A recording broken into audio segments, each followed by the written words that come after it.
उत्तर प्रदेश के उप मुख्यमंत्री केशव प्रसाद मौर्य ने आज फिर एक बार हुगली जिले में प्रवास किया। दिन भर वे बालागढ़ के विभिन्न स्थानों पर जनसंपर्क अभियान में शामिल हुए।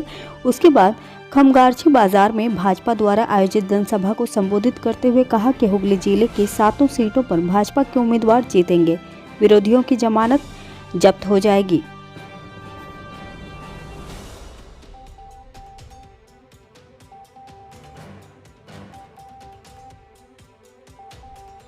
देख रहा हूं, मुझे यह मालूम है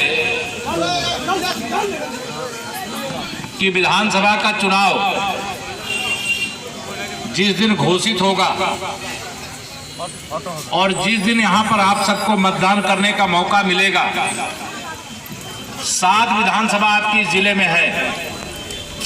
मुझे पूरा विश्वास है कि 7 की 7 विधानसभा में कमल का फूल खिल जाएगा। खिलेगा। मुझे यह भी पता चला है कि यहाँ के टीएमसी के जितने भी प्रत्याशी आने वाले हैं, आप उनकी जमानत भी बचने नहीं देंगे।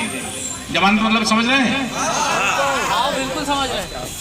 आज यहाँ हमारे साथ तुषार दा, गौतम चटर्जी दा, हमारे अध्यक्ष जी, जो यहाँ अभी एक परिवर्तन रथ चलने वाला है, उस यात्रा को देखने वाले हमारे डॉक्टर मुकुल जी और यहाँ उपस्थित सभी कार्यकर्ता साथियों, 7 तारीख को हल्दिया में देश के प्रधानमंत्री माननीय श्री नरेंद्र मोदी जी आ रहे हैं।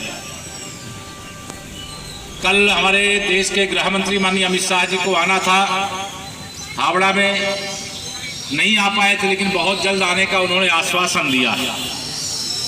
पश्चिम बंगाल में परिवर्तन की लहर चल रही है। टीएमसी में भगदड़ मची हुई है।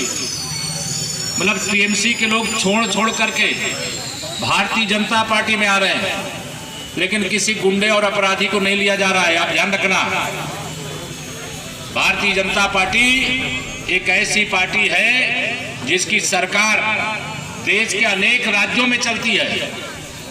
उत्तर प्रदेश देश का सबसे बड़ा प्रदेश है, वहां हमारी सरकार है। और जब से भारतीय जनता पार्टी की सरकार बनी है, बड़े बड़े गुंडे, बड़े बड़े अपराधी, बड़े बड़े माफिया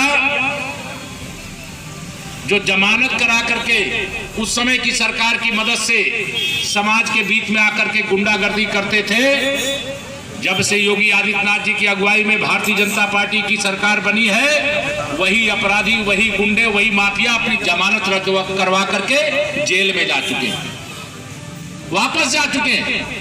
और जब भारतीय जनता पार्टी की यहां पर सरकार बनेगी, मुझे मालूम है टीएमसी के गुंडों और अपराधियों के द्वारा हमारे कार्यकर्ताओं पर हमला हुआ है, हमारे कार्यकर्ताओं पर फर्जी मुकदमे लिखे गए हैं और जो अपराधी हैं उनको छोड़ दिया गया है कि जाओ जो मन आए वो करो। लेकिन जब भाजपा की सरकार बन जाएगी, असली अपराधियों के खिलाफ मुकदमा भी लिखा जाएगा और उन्हें जेल भी भेजा जाएगा। और जिन कार्यकर्ताओं के साथ अन्याय हुआ है, मैं इस सभा के माध्यम से खुल करके कह रहा हूं, जो भी अधिकारी है, कोई कर्मचारी है, क्योंकि टीएमसी ने जहां प्रशासन का, पुलिस का टीएमसीकरण किया है, राजनीतिकरण किया है, वही इस पार्टी ने राजनीति का अपराधीकरण किया है। अब अधिकारी समझ लें, केवल चुनाव होना बाकी है, सरकार भाजपा की बनने जा रही है। हमारे किसी कार्यकर्ता को छेड़ने की गलती मत करना, क्योंकि किसी ने गलत तरीके से हमारे कार्यकर्ता को छेड़ा तो सरकार बनने के बाद उसे हम छोड़ने वाले नहीं हैं। या ध्यान आप सबको, आज मैं चूंकि आगे कार्यक्रम बहुत हैं, यह वादा लेकर के जा रहा हूं, जब भी चुनाव आएंगे, अब टीएमसी के गुंडों से डरोगे तो नहीं? दोनों हाथ उठाकर डरोगे नहीं? आप पर मुझे भरोसा है। पश्चिम बंगाल की जनता भारतीय जनता पार्टी के साथ, माननीय नरेंद्र मोदी जी के साथ खड़ी हो गई। उसे तय कर लिया है कि ममता दीदी, हमें नरेंद्र मोदी जी चाहिए जो सबका साथ, सबका विकास की बात करते हैं। और ममता दीदी, अब आप जाओ, क्योंकि आपका लक्ष्य सबका साथ, सबका विकास करना नहीं है। आपका लक्ष्य कुछ का साथ और भतीजे का विकास करना। इसे इनको संदेश देना है, सबका साथ, सबका विकास।